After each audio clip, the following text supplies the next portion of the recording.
الحمدللہ۔ تو اللہ تبارک و تعالیٰ کے جو بھی ولی ہوتے ہیں یہ جان لیجئے وہ علم والے ہوتے ہیں۔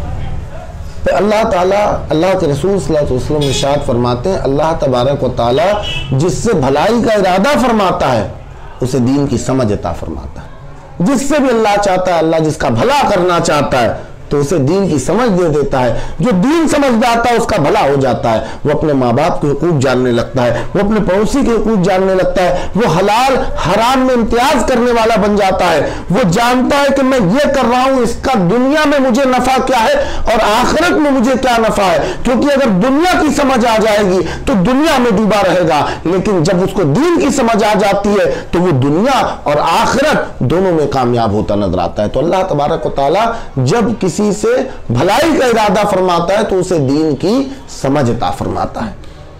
تو میرے غوث پاک اللہ کے رسول صلی اللہ علیہ وسلم کی امت میں لاکھوں کروڑوں ولی ہوئے، لیکن ان سب میں بلند بالا شان جو میرے مصطفیٰ کی ہے وہ نام غوث الاعظم دستگیر کا ہے، چونکہ ولیوں کے امام ہیں، قطب الاقطاب ہیں، غوث الثقلین ہیں، انسانوں سے زیادہ جن کی محفل میں جناتوں کی فہرست ہوتی تھی، جناتوں کی بھیڑ ہوتی تھی، وہ غوث پاک ہیں۔ تو غوث پاک کا علمی معاملہ بھی تمام تر اللہ کے رسول صلی اللہ علیہ وسلم کے امت کے ولیوں میں سب سے بلند اور بالا تھا۔ حضور غوث اعظم کی علمی شان یہ ہے کہ اللہ نے سرکار غوث اعظم کو ظاہری اور باطنی علم میں کامل مہارت عطا فرمائی۔ اللہ نے غوث پاک کو ظاہری اور باطنی دونوں، کچھ لوگ ظاہری علوم میں مہارت حاصل کر لیتے، کچھ کہتے ہیں ہم تو طریقت والے، ہم تو باطنی علوم میں بس مہارت حاصل ہے، ہمیں ظاہری تو کچھ پتہ ہی نہیں، ہمیں تو نہ شرطیں آتی نماز کی، نہ روزے آتے، ہمیں تو کچھ نہیں آتا، ہم تو بابا ہے، ہم تو بس دل کی بات بتا دیتے، ہوا میں پھول اٹھا لیتے ہیں، یہ سب کرتے ہیں، باطنی علوم والے بن جاتے ہیں۔ غوث پاک کو اللہ تبارک و تعالیٰ نے ظاہری اور باطنی دونوں علوموں میں کامل مہارت عطا فرمائی تھی۔ قرآن شریف اور حدیث پاک پر غوث اعظم پوری طرح مہارت رکھتے تھے۔ آپ کا حافظہ بہت تیز تھا، جس چیز پر ذرا سا غور فرماتے وہ چیز فوراً یاد ہو جایا کرتی تھی۔ ظاہری علوم کے علاوہ جب سرکار غوث پاک نے بے پناہ ریاضت اور مجاہدہ کیا تو اس وقت مشاہدہ کے ذریعے بے پناہ، مشاہدہ جانتے ہیں آنکھ بند کر کے، جب مشاہدہ مطلب کہ دیکھنا، غور و فکر سے دیکھنا، تو جب غوث پاک نے مشاہدہ فرمانا شروع کیا تب اللہ تبارک و تعالیٰ نے کیا کیا، بے پناہ ریاضت اور مجاہدہ کیا، تو اس وقت مشاہدہ کے ذریعے بے پناہ علوم آپ پر ظاہر فرما دیے۔ اللہ تعالیٰ نے آپ کو اتنے زیادہ بھیدوں کا علم دیا کہ جب کوئی علمی بات کرتا تو آپ فوراً اس کے راز بیان فرما دیا کرتے تھے۔ اگر کوئی علمی گفتگو آپ سے کی جاتی تو اس کے راز، اس کی چھپی ہوئی باتیں غوث پاک ترنت بیان فرما دیتے تھے۔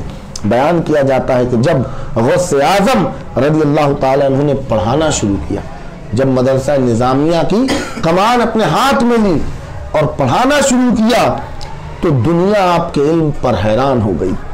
آپ ایسے ایسے نقطے بیان کرتے جو بڑے بڑے علماء کے علم میں نہ ہوتے، اس لیے تھوڑے ہی زمانے میں حضور غوث پاک کے علم کی شہرت دور اور نزدیک بہت جلد پھیل گئی۔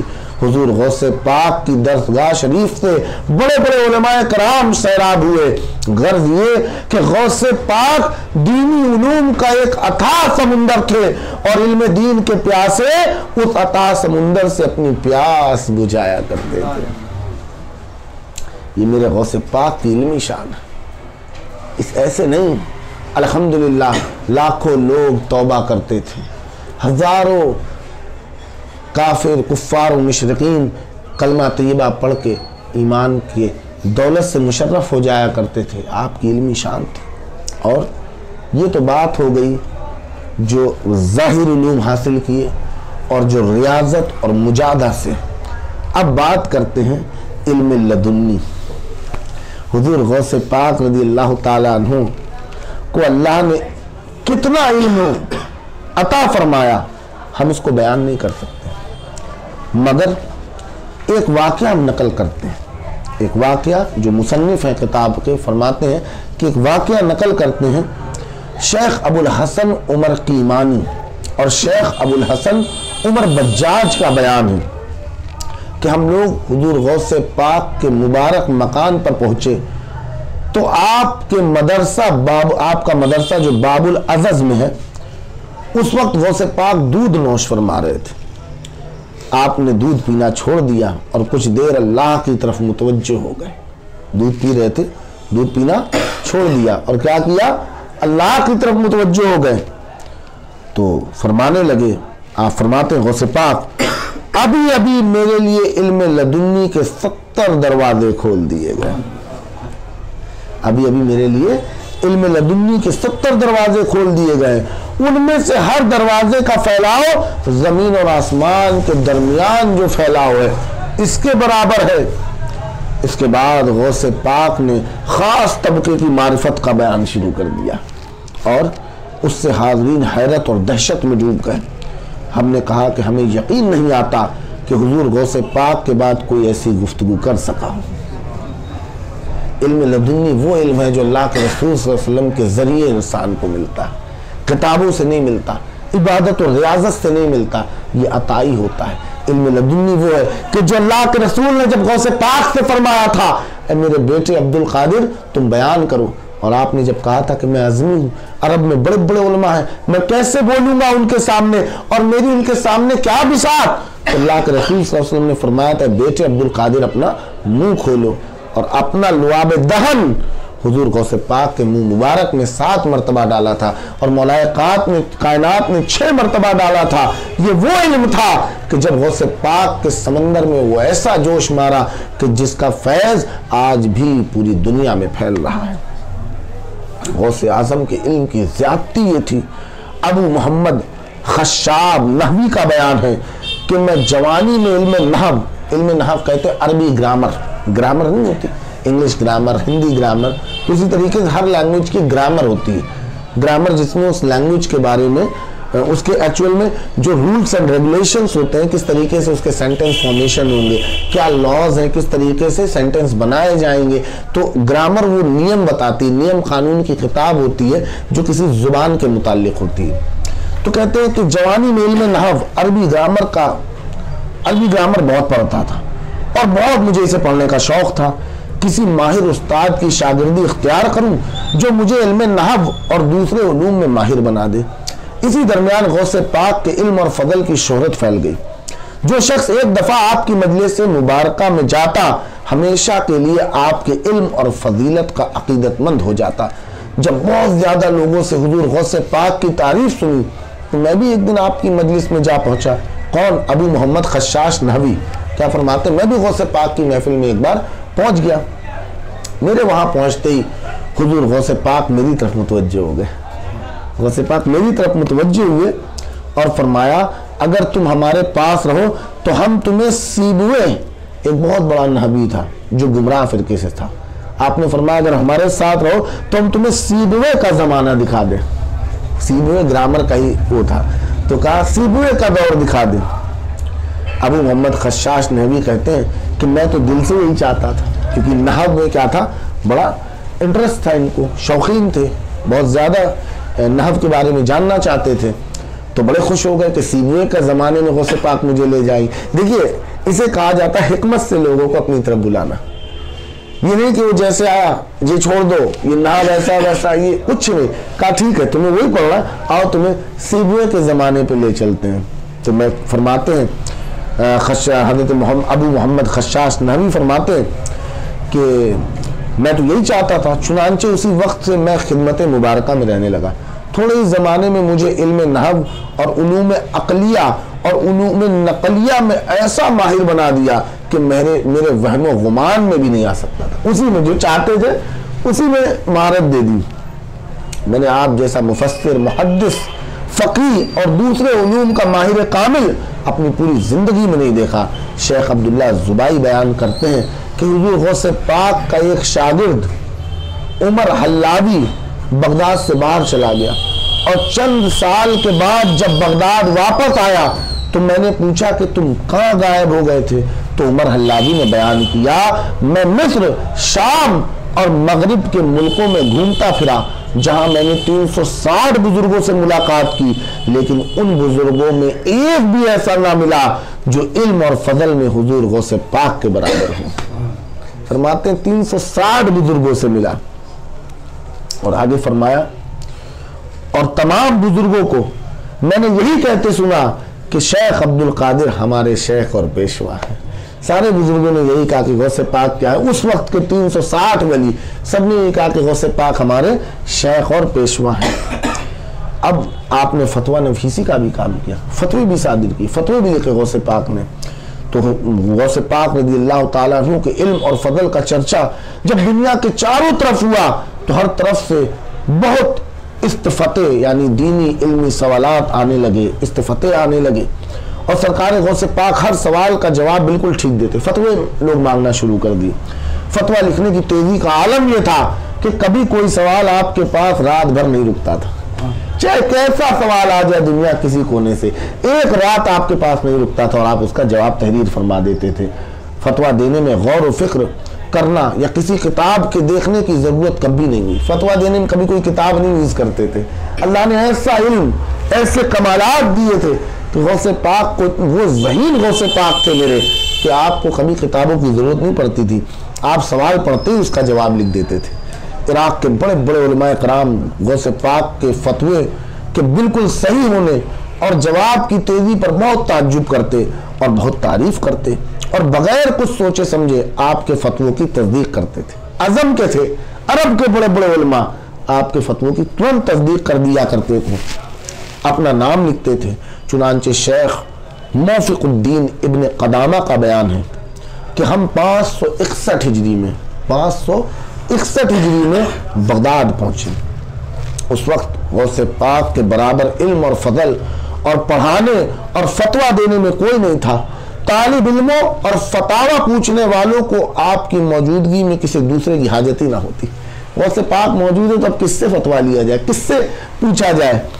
سرکار غوث پاک کے پاس جس مذہب کے بھی فتوے آتے حضور غوث پاک اس مذہب کے مطابق فتویٰ دیتے, کیونکہ حضور محی الدین یعنی دین کو زندہ فرمانے والے ہیں. اور یہی وجہ ہے کہ آپ ہر مذہب کے مطابق بالکل صحیح فتویٰ دیتے تھے. یعنی کہ اگر کوئی حنفی مسلک فقہ کے مطابق آپ سے اگر کوئی مسئلہ پوچھتے تو حنفی فقہ کے حساب سے بتاتے, حنبلی کے حساب سے پوچھتے تو حنبلی کے حساب سے, مالکی ہو شافعی ہو کسی بھی مذہب, یعنی مذہب کا مطلب یہاں مسلک ہے, چاہے وہ شافعی ہو, چاہے وہ حنبلی ہو, چاہے وہ حنفی ہو, اور چاہے وہ مالکی ہو, کسی بھی مسلک کا ہو ان چاروں میں. غوث پاک خود تو حنبلی تھے, خود آپ مسلک سے حنبلی تھے, لیکن آپ ہر مسلک کے اوپر فتویٰ دے دیے. تو آپ کے علم کے بارے میں سوچیے کیا وسیع علم ہوگا کہ اپنے خود کے مسلک مسائل, جو آپ کے مسائل تھے وہ حنبلی کے تھے, لیکن حنفی کے حساب سے بھی فتویٰ دیتے, مالکی کے حساب سے بھی دیتے, اور شافعی کے حساب سے بھی آپ دیا کرتے تھے.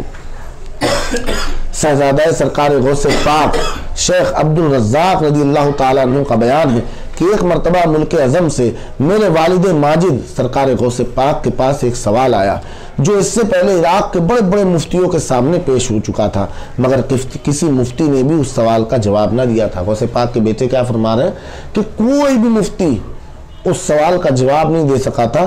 وہ غوث پاک کے پاس آیا. سوال کی صورت یہ تھی کہ ایک شخص نے قسم کھائی کہ وہ کوئی ایسی عبادت کرے گا جس عبادت کے وقت پوری کائنات میں کوئی دوسرا شریک نہ ہوگا, اور اگر وہ شخص ایسی عبادت نہ کر سکے تو اس کی بیوی کو 3 طلاق. اکیلے وہی کر رہا ہوگا.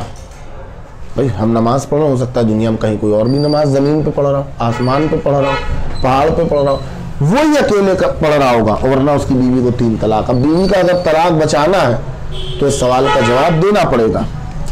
ایسی حالت میں وہ کون سی عبادت ہے کہ سائل وہ عبادت کرے جس میں اس کے ساتھ کوئی شریک نہ ہو. تمام علماء کرام اس سوال کا جواب دینے سے مجبور ہو گئے. پھر جب یہ سوال میرے والد ماجد سرکار غوث پاک کے پاس آیا تو آپ نے فوراً اس پر یہ فتویٰ دیا کہ وہ شخص مکہ معظمہ چلا جائے اور مطاف یعنی طواف کرنے کی جگہ اس کے لیے پوری خالی کر دی جائے, اور وہ تنہا کعبہ شریف کا 7 مرتبہ طواف کرے تو اس کی قسم نہیں ٹوٹے گی. اس وقت کعبہ شریف کا طواف اور کہیں کعبہ پاک ہے ہی نہیں. کعبہ شریف کا طواف اور سب کو ہٹا بھی دیا جائے, نہیں تو دوسرے لوگ اگر کر رہے ہوں گے تو وہ بھی اس کے ساتھ, اس کو تنہا مطاف میں چھوڑ دیا جائے تو طواف کرے. اس وقت کوئی اس کے عبادت میں وہ جو عبادت کر رہا ہے اس میں کوئی اس وقت نہیں شامل ہوگا۔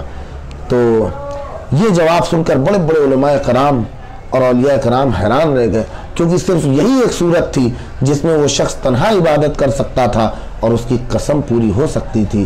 یہ فتویٰ لکھ گئی، وہ شخص مکہ معظمہ روانہ ہو گیا اور کعبہ شریف کا تنہا 7 مرتبہ طواف کیا اور اس کی بیوی طلاق سے بچ گئی۔ اب علم کی بات کی جائے تو غوث پاک رضی اللہ تعالیٰ عنہ کے مسلک کے بارے میں کچھ لوگوں کا کہنا ہے کہ آپ پہلے حنفی تھے، بعد میں حنبلی ہو گئے۔ مگر یہاں پر ایک سوال جو کاٹیا واڑ سے سرکار اعلیٰ حضرت عظیم البرکت امام احمد رضا خان فاضل بریلی علیہ رحمۃ رضوان کے پاس آیا تھا اور اعلیٰ حضرت سرکار نے اس کا جواب تحریر فرمایا، میں اس سوال اور اس کے جواب کو فتاوی رضیہ شریف جلد 9 جلد اور صفحہ نمبر 129 سے بیان کر رہا ہوں۔ پوچھا گیا کہ کیا روایت یہ صحیح ہے کہ حضرت قطب الاقطاب شیخ عبد القادر جیلانی نے خواب دیکھا کہ حضرت امام احمد ابن حنبل فرماتے ہیں کہ میرا مذہب کمزور ہوا جاتا ہے، لہٰذا آپ کے میرے مذہب میں آنے سے میرے مذہب یعنی مسلک کو تقویت ہو جائے گی، اس لیے غوث پاک حنفی سے حنبلی ہو گئے۔ یہ سوال کیا گیا کہ کیا غوث پاک پہلے حنفی تھے بعد میں حنبلی ہو گئے؟ سرکار اعلیٰ حضرت سے سوال کیا گیا تو سرکار نے جواب دیا یہ روایت صحیح نہیں، حضور غوث پاک ہمیشہ سے ہی حنبلی تھے اور بعد کو جب عین الشریعت القبریٰ تک پہنچ کر مطلق اجتہاد کا مرتبہ حاصل ہوا تو مسلک حنبل کو کمزور ہوتا ہوا دیکھ کر اس کے مطابق فتویٰ دیا کہ حضور غوث پاک محی الدین اور دین متین کے یہ چاروں ستون ہیں، یعنی امام اعظم، امام مالک، امام شافعی، امام حنبل رضی اللہ تعالی عنہم، اور لوگوں کی طرف سے جس ستون میں کمزوری آتے دیکھتے اس کی تقویت فرمائی۔ یعنی کہ کیا فرمایا کہ غوث پاک کیا تھے؟ حنبلی تھے، اور لیکن آپ اتنے بلند مقام پہ تھے کہ آپ صرف ایک مسلک سے نہیں بندھے رہ گئے تھے، آپ کے پاس حنفی بھی آتے تھے، مالکی بھی آتے، تو آپ سب کے مطابق فتویٰ دیتے تھے، لیکن خاص توجہ کیونکہ امام حنبل کا جو مسلک تھا وہ کمزور ہو رہا تھا، اس لیے اس کے مطابق عموماً آپ نے زیادہ تر فتوے دیے۔ تو یہ غوث پاک ہے میرے کہ جن کے علم اور فضل اور اللہ نے کتنے علوم ظاہری اور علوم باطنی آپ کو عطا کیے جو میں نے آپ کے سامنے بیان کیے۔ اسی لیے الحمدللہ غوث پاک کا فیضان آج بھی آپ نے جو بیانات کیے، آپ نے جو لوگوں کو برائی سے روک کے نیکی کی طرف لائے اور دین کو زندہ کیا، اسی لیے آپ کو محی الدین کہتے ہیں، محی الدین، دین کو زندہ کرنے والا۔ تو اللہ نے میرے غوث پاک کو بڑی علمی شان عطا فرمائی۔ اللہ تبارک و تعالی غوث پاک کے علم کے چند قطروں کی فہاریں ہمیں عطا فرما دے اور ہم انہی فہاروں سے الحمدللہ کامیابی کی طرف گامزن ہو جائیں اور اس پہ عمل کر کے دوسروں کو برائی سے روک کے نیکی کی طرف پہنچانے والے ہو جائیں۔ وما علینا الا البلاغ، استغفر اللہ ربی من کل ذنب واتوب الیہ، حق لا الہ الا اللہ محمد رسول اللہ صلی اللہ علیہ وسلم۔